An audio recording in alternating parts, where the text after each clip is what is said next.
uh, Dr. Grant and members of the ASAP. Thank you for the privilege of speaking today. And Dr. Yang, thank you for that excellent lecture.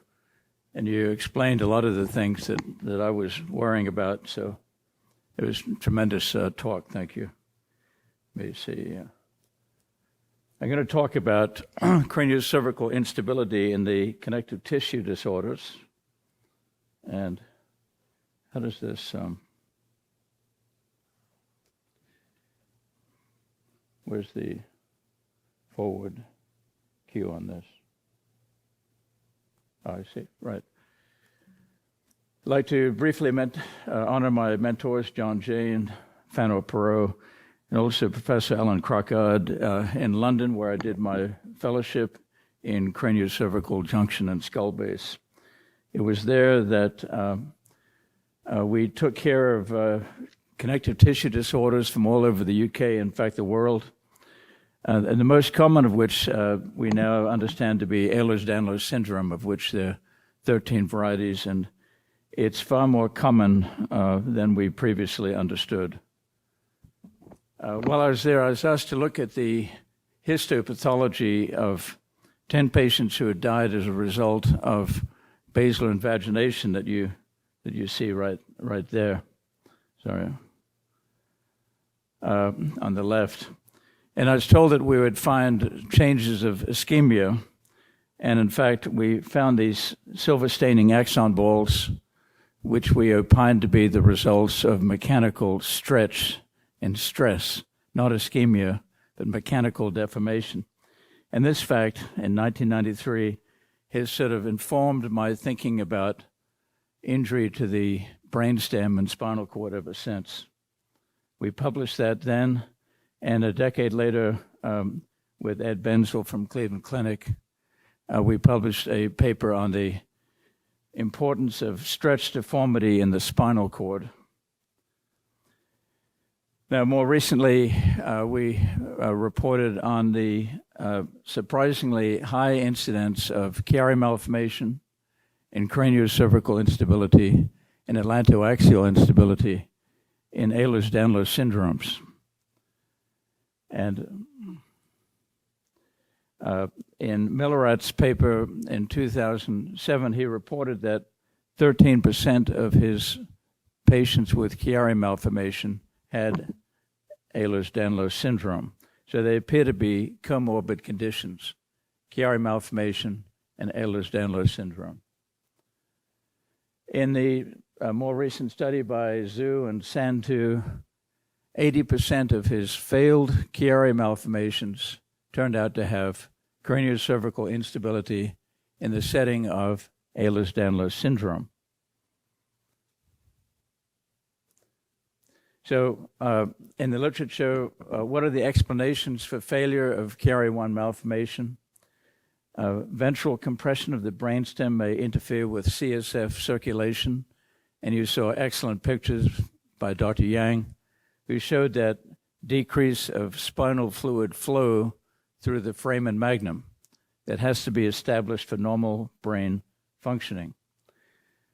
We also see ventral brain deformity, and Jerry Oakes, who trained 60% of the pediatric neurosurgeons in this country, demonstrated this very well with the PBC2 measurement that Dr. Yang just showed you.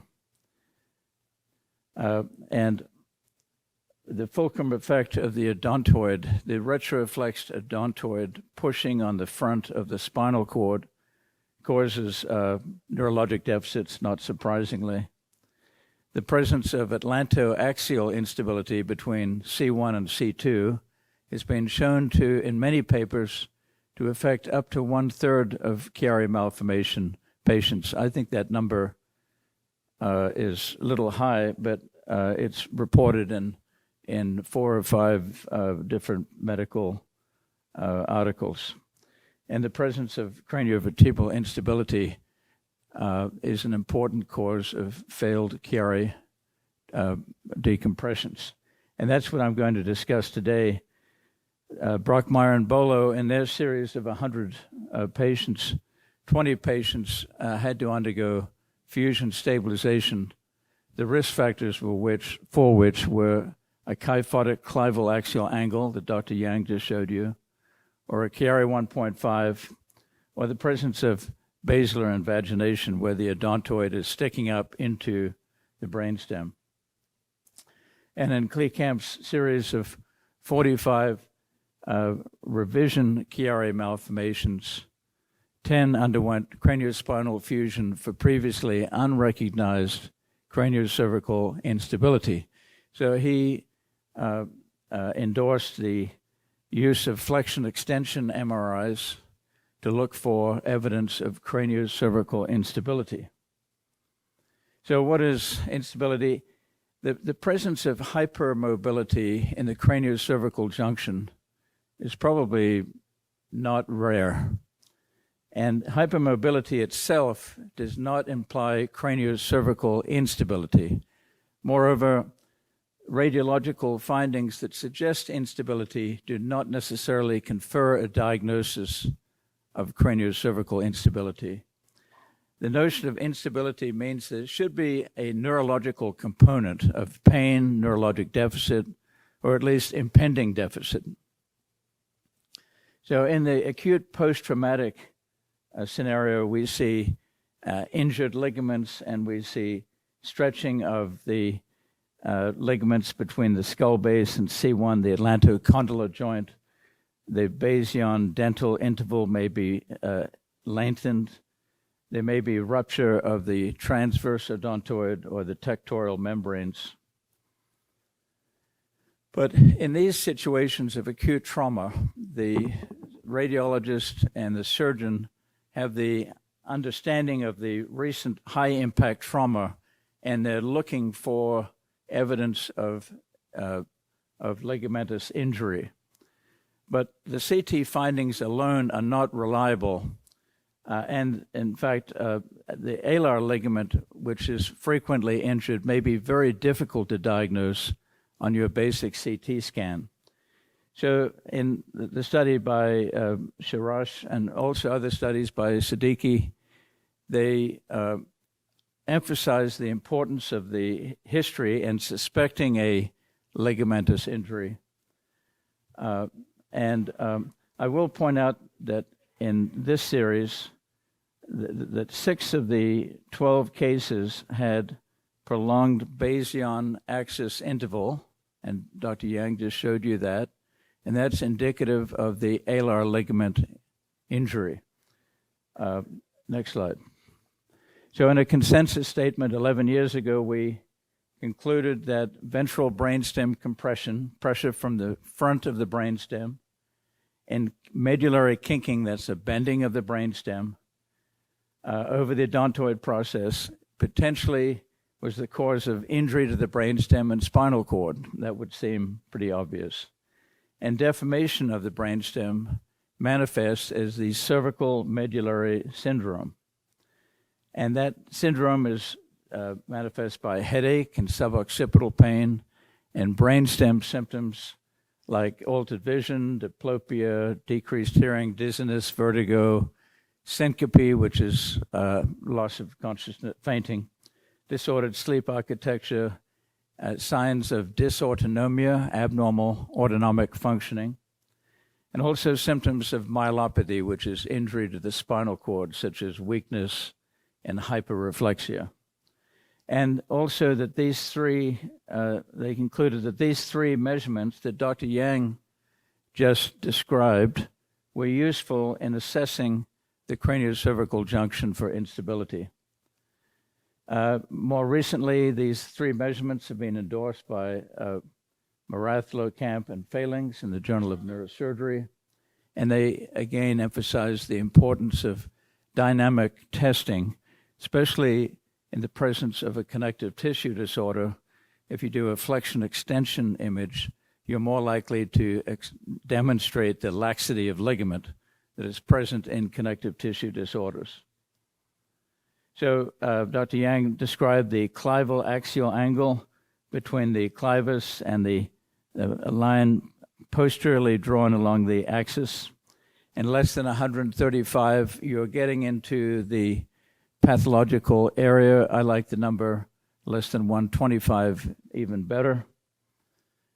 And we did an extensive review on the clival-axial angle and published that 6 years ago. The Grab-Oaks measurement Dr. Yang discussed is this perpendicular measure. 9 millimeters or more represents another sign, radiological measure of ventral brainstem compression. Some people use 8 millimeters. And the Harris measurement, Harris looked at 400 normal subjects, and the basion to dens interval, that vertical line, was always less than 12 millimeters on plain X-ray, and the basion axis interval was always less than 12 millimeters. That's that horizontal line. And so that 12 millimeters represents a pathological threshold, meaning if you have a basion axis interval of 12 millimeters, that you very likely have a craniocervical instability. So on the left, we see a patient with radiological evidence of craniocervical instability with kinking of the medulla right there. And there's a corollary to the Harris measurement, and that's on flexion extension views. This is flexion, like here, flexion of the neck, and here's an extension view with the neck bent backwards. And you see that that measurement decreases from here about 11 millimeters to 2 millimeters, and that's a pathological translation, normal being 1 to 2 millimeters. Now, more recently, Locamp and Failings said that a translation of more than 1 millimeters is potentially unstable. And this is based on the work from Fielding, Verne, Wiesel, and then White and Punjabi, who wrote the doctrine on spinal cord stability. They said more than 1 millimeter of translation and flexion extension is an indicator of craniocervical instability, and in the presence of neurologic deficits, they might be indications of instability. Now, a very famous and experienced neurosurgeon in India, Dr. Atul Goel, has said that the most stable joint in the body is the craniocervical junction. That's this one. He said it's a ball and socket joint, and it's the most stable in the body. On the other hand, he said the C1-2 joint is the most unstable. So a number of neurosurgeons have said, well, if we're talking about craniocervical instability, we must be talking about C1-2 and not cranium to C1. But just last year, Huang from China did a brilliant study, and they looked at 80 normal controls, and they did kinematic studies and compared them with 63 patients with Chiari malformation and 42 patients with Chiari malformation with the basilar invagination. And what they found is, in the normals, that there was a good ball and socket joint, and there was normal kinematic movement between flexion and extension in the normals. But in the Chiari patients with basilar invagination, there was a flattening of that joint and a smaller condyle, which implies a developmental problem. And this was permissive of translation, of sliding back and forth, so that in these patients, we see a posterior slide on flexion extension. And that is the basis of their atlanto-occipital instability. And they describe this in terms of a flattening of this socket, lowering of this posterior wall of the facet joint, and an increased tilt angle that's permissive of the sliding of the base of the skull back and forward on the facet of C1. So I already said that many patients with craniocervical instability have atlanto-occipital instability, and I mentioned that there are a number of papers that report even more than 30% of their Chiari patients had atlantoaxial instability. I think it's a lot less myself. But here's an example of this: the Fielding type 1 instability, where the facet is slid forward on, this is C1, it's slipped forward on C2, and but if you look at it from an X-ray from the side, the atlantodental interval shown by that red arrow is normal, so it can be easily missed.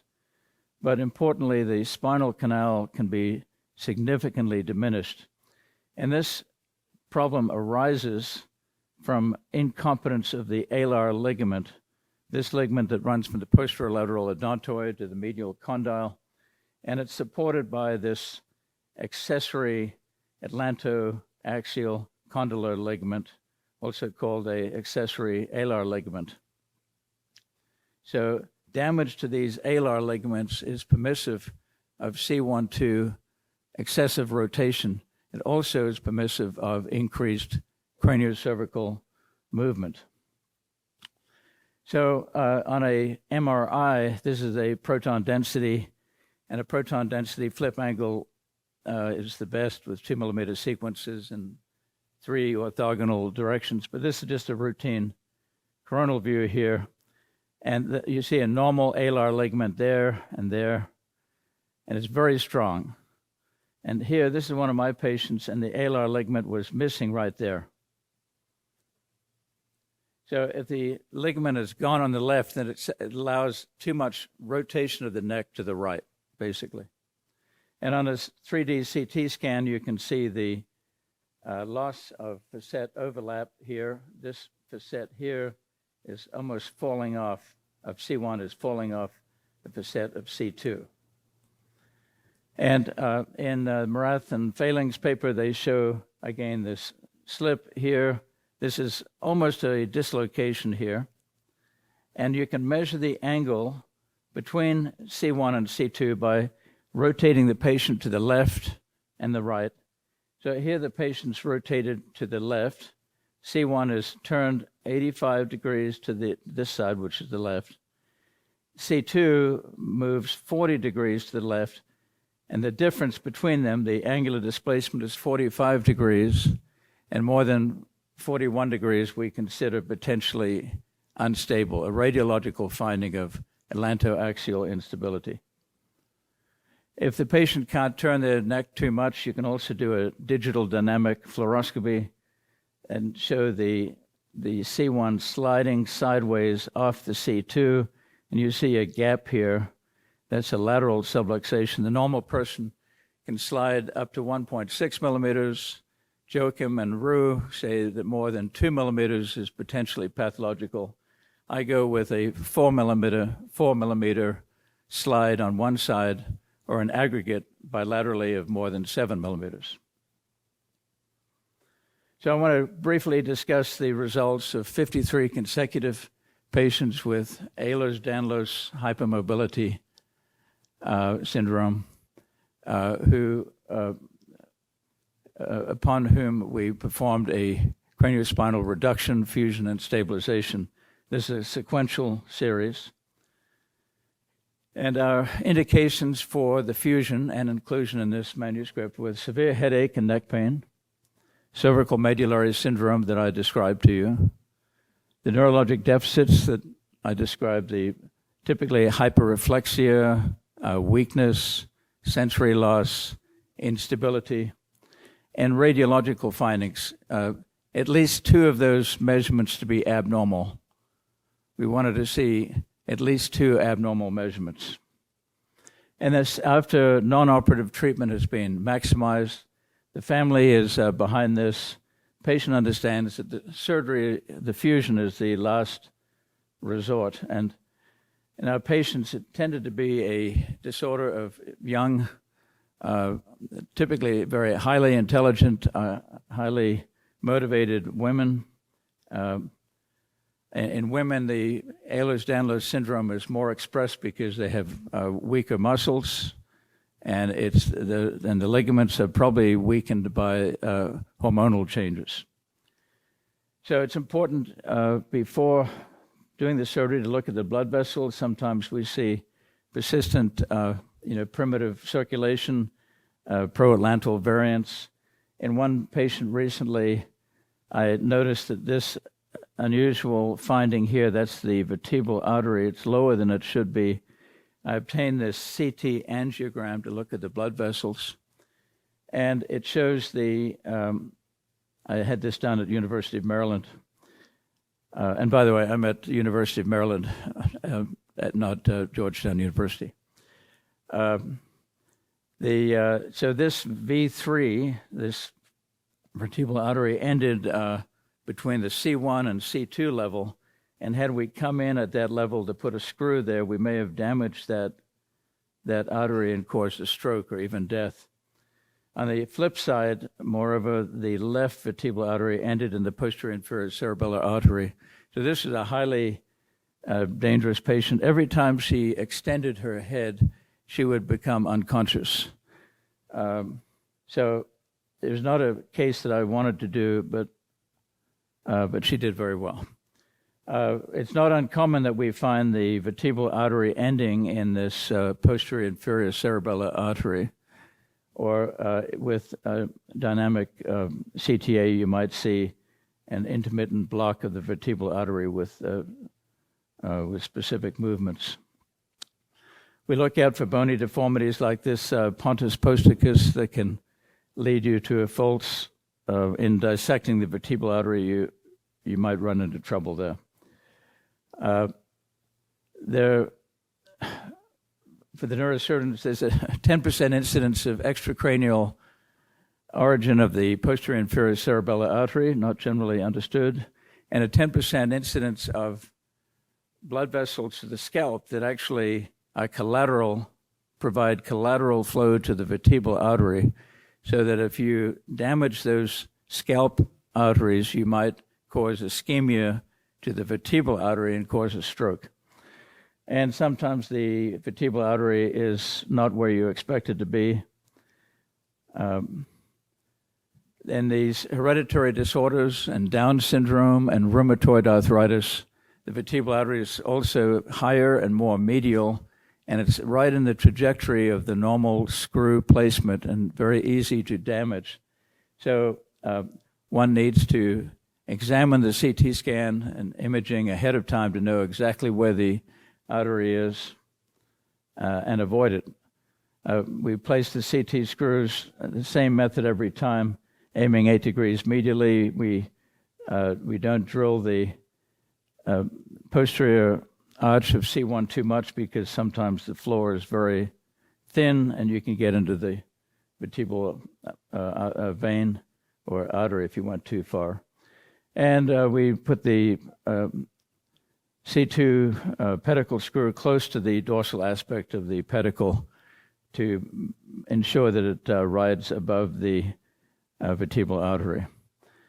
The occipital nerve, when irritated, causes extremely severe headaches at the skull base and over the back of the head, over the head and behind the orbit.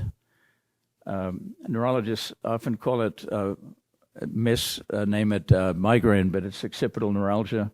If we see the occipital nerve, then we take it. Otherwise, we leave it. In surgery, we perform a traction, that's pulling on the head, and then we extend the head to perform a reduction, and we posteriorly translate. Our goal being to optimize the clival axial angle, shown in yellow. We like the mandible to be from 10 to 24 millimeters from the C2 body to avoid dysphagia. And we like the right gaze angle. For instance, the patient has to be able to look straight ahead without bending the head. This is the orbital axial angle from mid-orbit to the floor of the pituitary fossa. That angle is about 95 to 105 degrees. So we spend 20 minutes getting the position of the head just right with respect to the cervical spine. In the study, we corrected the kyphotic clival axial angle. We corrected the ventral brainstem compression with traction reduction. We achieved a fusion stabilization in all but one patient in whom we're afraid they had a wound dehiscence. We were afraid there was an infection. We had to redo the fusion. It turned out probably it wasn't infected. I used a system which I actually patented, and it's in the disclosure, 20 years ago. It incorporates the bone graft, so it makes for a very rigid construct. It's smooth, low profile. It works. It's worked for us. We achieved a significant decrease in head and neck pain. Now, in all of these highly significant improvements, the symptom didn't go away. It was still there, but it was substantially better. In terms of head and neck pain at 1 year, the first 3 columns show, significant improvement in pain. Column 4, 5, and 6 show that the pain either stayed the same or in some cases worsened. So not everyone has a relief of the pain. Now this again is at 1 year. And we were surprised to see statistically significant improvement in vertigo, dizziness, headache, syncope, presyncope, concentration, memory, double vision, photosensitivity, leg and arm weakness, nausea, vomiting, and coordination. And many of these symptoms of dysautonomia, abnormal autonomic nerve function.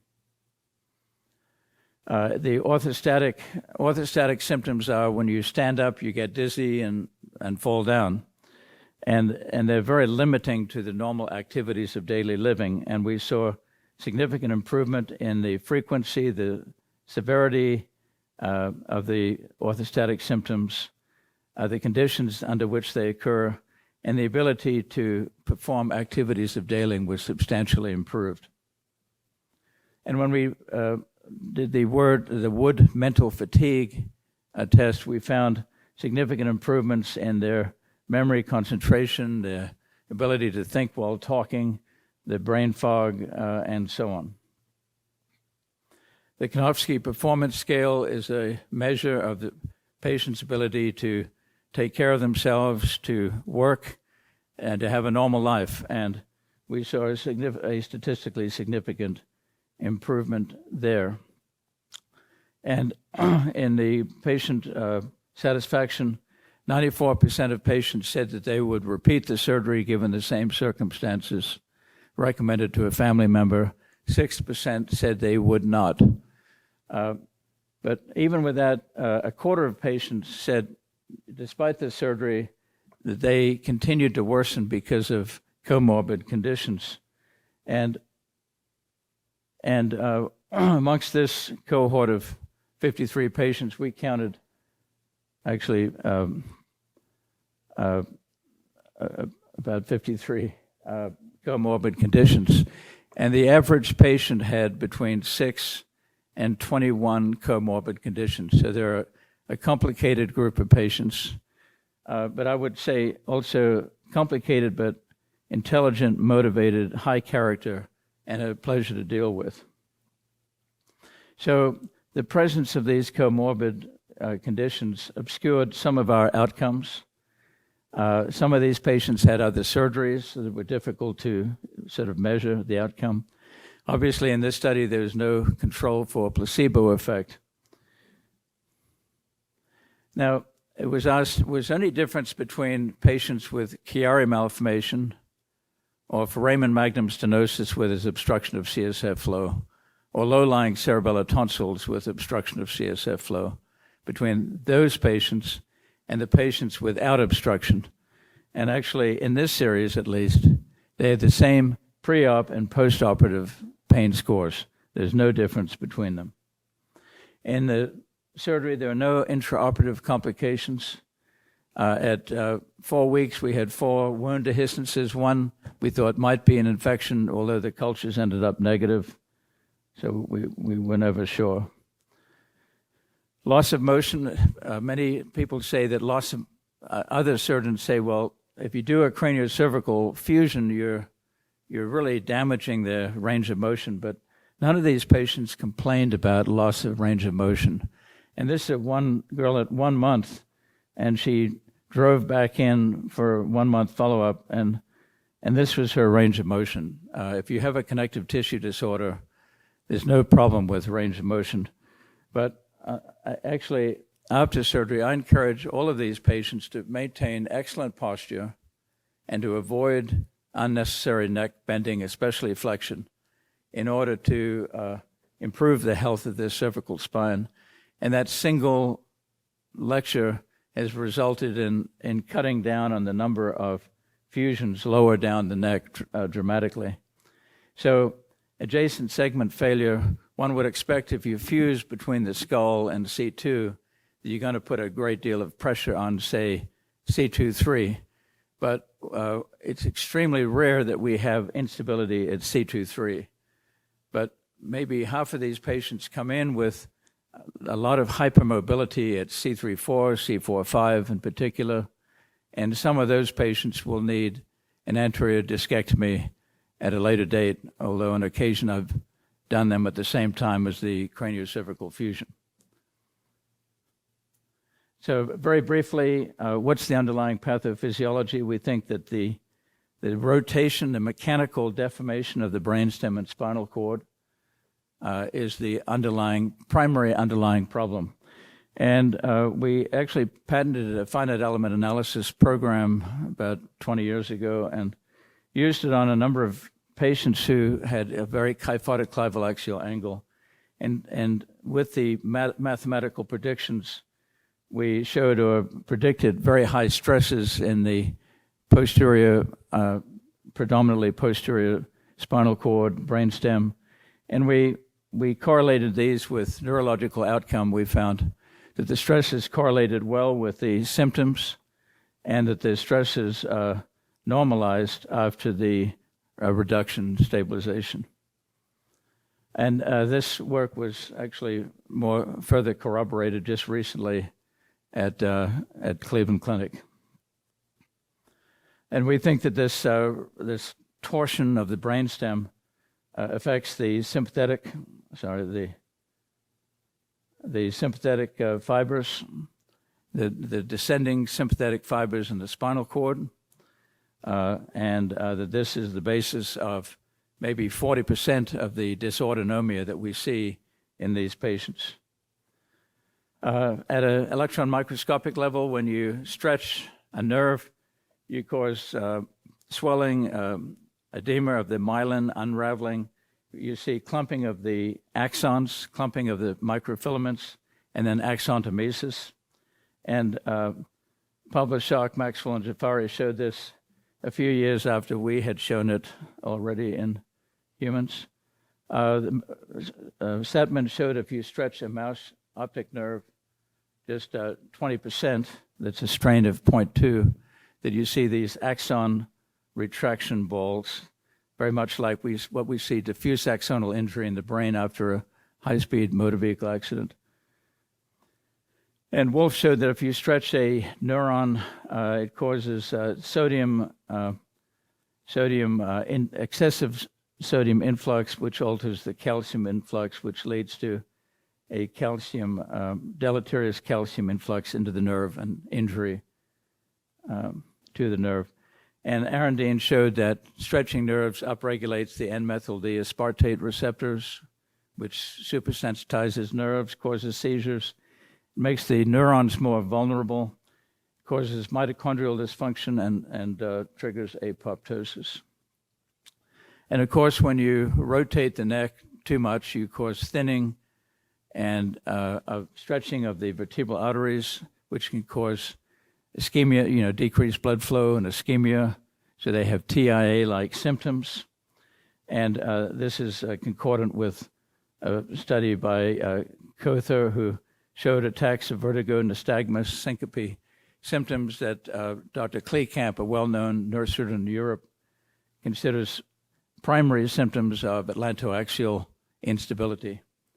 So these patients where the vertebral artery terminates in the posterior inferior cerebellar artery, and patients in whom there's vertebral artery compression are at high risk for these symptoms and potential stroke. And these findings are very similar to those of of Chu from China, and whose patients presented with the classic symptoms of vertebrobasilar syndrome: nausea, blurred vision, fainting, tinnitus, vertigo.